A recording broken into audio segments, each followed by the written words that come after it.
Hello again, ladies and gentlemen. We are back. We are down to 15 to 11, right in the middle of our top 25 countdown of the best football players in Savannah. I know that there's going to be talk. I know that you're wondering what's coming next, 25 through 16. Very exciting. I am looking forward to getting into the meat of this thing now. We're talking about the 15 best players, in my opinion, obviously, the 15 best players in the area right now. As I've always said, this is my opinion. If you think I'm wrong, prove me wrong. I want to hear from you. Leave comments. Let's be respectful. Obviously, anyone could create a top 25 if they want to. And I would be more than happy to have any kind of dialogue that's respectful for you. In review, remember my criteria, not only your previous performance, but your future potential. And not only your previous performance and future potential, but the impact you're going to have on your team. Without further ado being said, let's get started. This first one, number 15 in this set. Once again, we go back to the Adam Smashers, Samari Dudley. Now, I want to give a shout out to the coaching staff over at New Hampstead. Samari was over at New Hampstead over the last couple of years.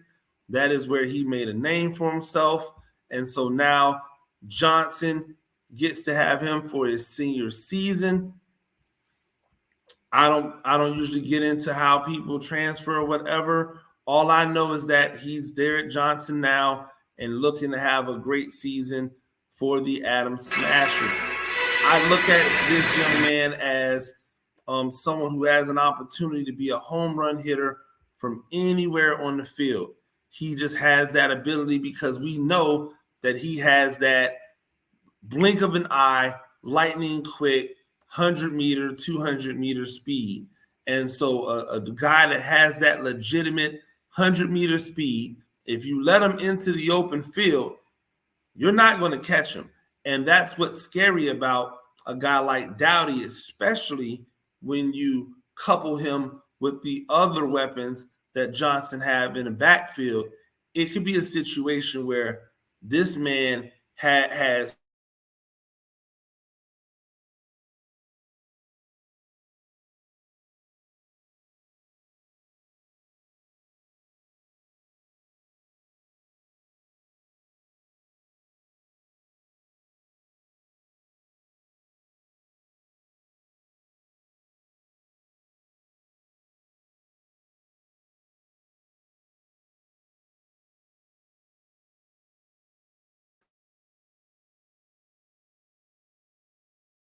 We'll be right back with you. We seem to be back now. Again, I apologize. Technical difficulties with, Wi-Fi. But again, Samari Dudley, a guy who really does have a tremendous upside and somebody that we should be looking forward to seeing what he can do in his senior year as a running back for the Adam Smashers. Number 14 on the list, Cole Simeon. Simeon, I hope I'm saying his name correctly, and if I'm not, let me know in the comments. I always like to get people's names correctly. Cole is a phenomenal defensive lineman. One of the reasons, one of the cogs in that train that allowed the Benedictine cadets to win their state championship last year. He does a tremendous job as a defensive lineman for the team. You can see it right here. Tall, long, strong at the point of attack, has a good motor. He's already getting looks from several places, has offers for some guys. You see him throw that guy out the way and be able to swallow up a tackler. We know that the schedule that Benedictine had last year was one of the more tougher schedules in the state because their head coach knew they had an opportunity to be great, and he wanted to make sure that he afforded them every opportunity to be great by really scheduling up.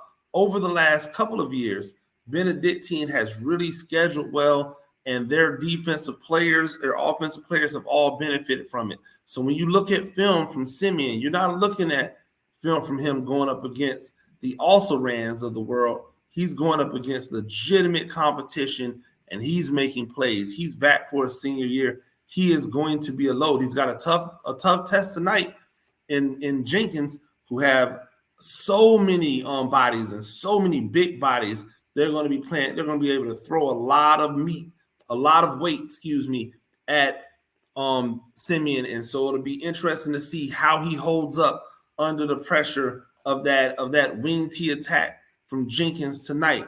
But he is a really good football player, and he will have to be accounted for by the Warriors if the Warriors want an opportunity to pull the upset over Benedictine. Number 13, we go back to Calvary Day School again, because Calvary Day School they have a lot of talented players on their team. And we go to the linebacker position, and there we find Antonio Butts Jr., who has really come into his own as a linebacker, has a really awesome game, really athletic. He gets to the ball fast, uses that athleticism. I know he plays some running back as well, but a guy who really is fast to the ball. He's explosive. He runs his feet. Technique still has to get better as he continues to grow into this position and be better and better at it. He's only a junior, but who he is right now is going to be a phenomenal football player. If Calvary Day is to have the success that they want to have, Antonio Butts, will have to play at a high level in order to complement those other defensive weapons. Obviously, it's something that I believe he's capable of doing.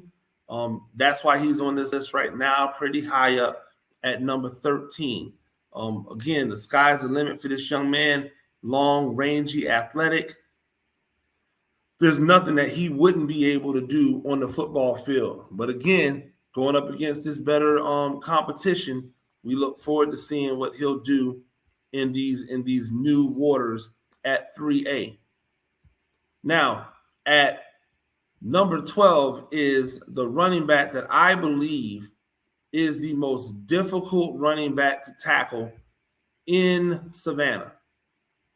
You can name whoever you want to name. I believe that this young man is the most difficult running back to tackle in Savannah, and that is Marion Scott, the senior out of Johnson. When you talk about sledgehammer at running back, this guy's name should pop up. He is whatever you want to call your thunder in a thunder and lightning package, with him and with Samari Dudley now added to the fold. He is a battering ram who also happens to have plus athleticism. His explosion will surprise you. His ability, his physicality is uncanny. He's got great balance. He knows how to keep his feet on contact. He's always constantly moving. That's what makes him a great running back. And not to be outdone, he legitimately plays linebacker. Last season, he started the season as a linebacker and as the backup running back. And as he grew into that running back role, he became the starting running back and was still playing heavy snaps at linebacker as well. Imagine being able to dole out that kind of punishment at running back and then turn around and be a hammer on the defensive side as well. This guy, short yardage, is going to be hard to stop him. You're going to have to dive at his legs. You can see by this, even when you think you have him in the backfield, because he's got such balance and such size, he's going to be a load to bring down. That's why he is number 12 on this list, and in my opinion, the most difficult running back to get down in the city of Savannah. Now, rounding off the list, the last man on this section, number 11, before we get into the top 10, number 11 is Terry Simmons the defensive lineman from Calvary Day. He just recently declared his intent to attend Duke University.